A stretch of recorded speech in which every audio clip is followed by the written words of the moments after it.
Mexico is a vast and diverse nation, and calling it just large feels like an understatement.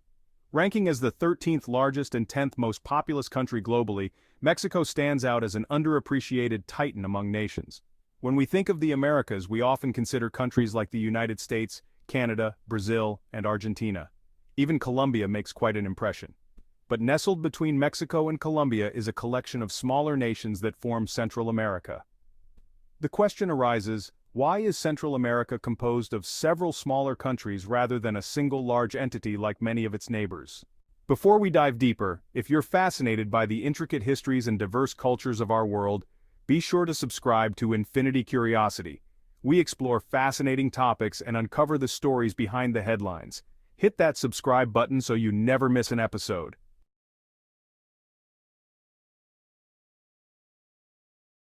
To understand the makeup of Central America, let's travel back in time. Today, Central America comprises Guatemala, Belize, Honduras, El Salvador, Nicaragua, Costa Rica, and Panama. This region covers an area roughly equivalent to Thailand and is home to around 50 million people. However, if we rewind to the mid-19th century, Central America was almost a unified entity known as the Federal Republic of Central America. Originally named the United Provinces of Central America, this federation emerged from the Captaincy General of Guatemala, a Spanish colonial territory. The Spanish, in their quest to conquer and colonize the Americas, organized their vast New World into various viceroyalties. North America was under the viceroyalty of New Spain, while South America was divided among the viceroyalty of Peru, New Granada, and the Rio de la Plata. These viceroyalties were managed by viceroys, who governed on behalf of the Spanish monarch, managing vast territories from thousands of miles away. The viceroyalty of New Spain, covering what is now Mexico and parts of the southwestern United States, also included dependencies across Central America, the Caribbean, and briefly Venezuela and the Philippines. These regions were known as captaincies, managed by appointed governors to handle specific regional issues. In 1785, the Captaincy General of Guatemala was further subdivided into intendancies such as Ciudad Real, Comayagua, Leon, and San Salvador, essentially third-level subdivisions aimed at more effective local governance. However, this structure was upended when Napoleon's French forces invaded Spain, causing chaos within the Spanish Empire. Spain's weakened state during the Peninsular War presented an opportunity for its colonies to assert their independence. Mexico declared its independence in 1810, and by 1821, after a prolonged struggle, the First Mexican Empire was established. Central America also sought to break free from Spanish rule, initiating an uprising in San Salvador in 1811. Although initially unsuccessful, a decade later, Central American leaders declared their independence and formed the United Provinces of Central America. This new federation, however, did not include Belize, which was under British control, nor Panama, which was part of Gran Colombia and later just Colombia. The federation faced immediate difficulties.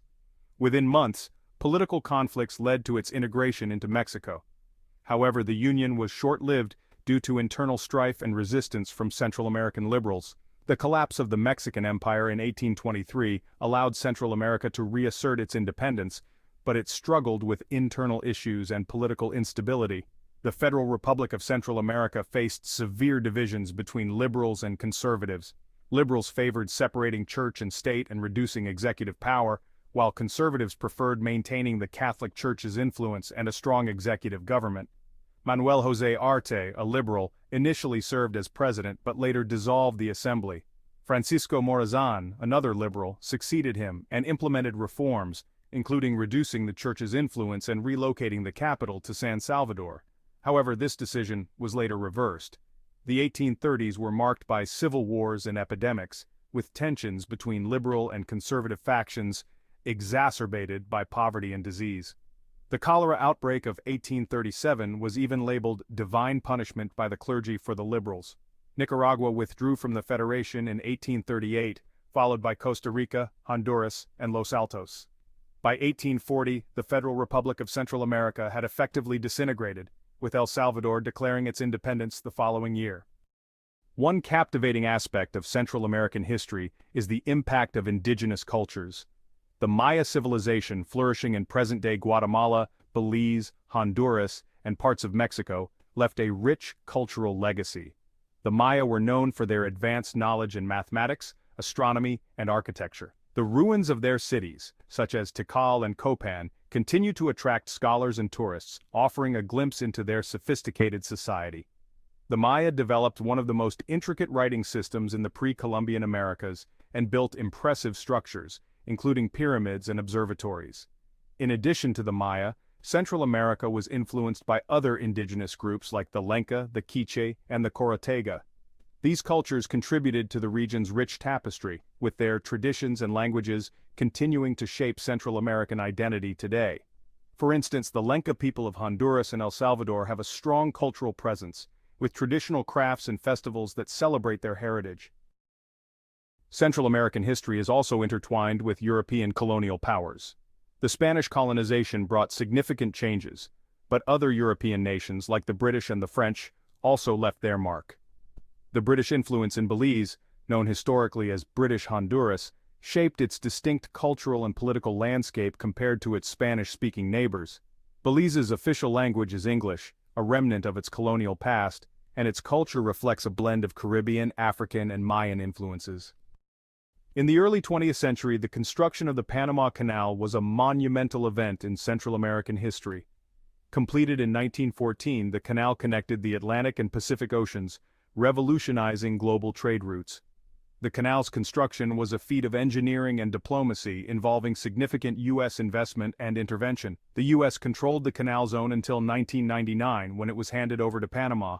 The canal remains a crucial maritime route, with ongoing expansion and modernization projects to accommodate larger ships and increase capacity. During the Cold War, Central America became a battleground for ideological conflicts.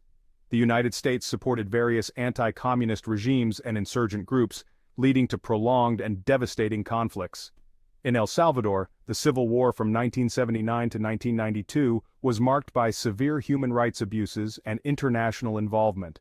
The United States provided military aid to the Salvadoran government, while leftist insurgents, including the FMLN, received support from various sources. The war had a profound impact on Salvadoran society, leading to a peace agreement and a long, challenging reconstruction process. Nicaragua's Sandinista Revolution of 1979 brought a leftist government to power, which faced opposition from U.S.-backed Contra rebels. The Contra War of the 1980s was characterized by guerrilla warfare and significant U.S. involvement. The Sandinistas' tenure included efforts to address social inequality and implement progressive reforms, but the conflict and political instability persisted. The 1990 election saw the Sandinistas replaced by a more conservative government, leading to a period of reconstruction and economic adjustment.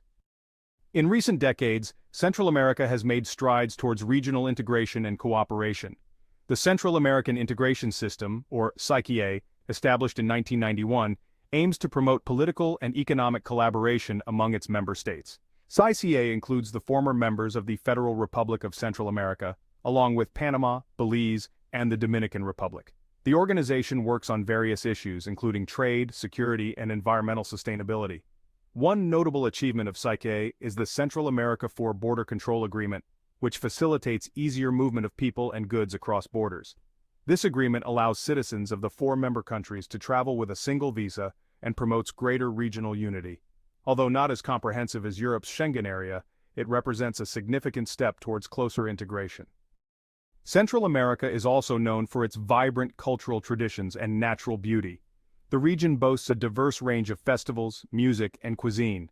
For example, Guatemala's Semana Santa, or Holy Week, is renowned for its elaborate processions and intricate carpet displays made from colored sawdust and flowers. Costa Rica's Fiesta de los Diablitos, or Festival of the Little Devils, features traditional dances and costumes that celebrate indigenous heritage. Central America's natural environment is equally remarkable. The region is home to tropical rainforests, volcanic landscapes, and stunning coastlines. Countries like Costa Rica have become leaders in environmental conservation, with ambitious goals for sustainability.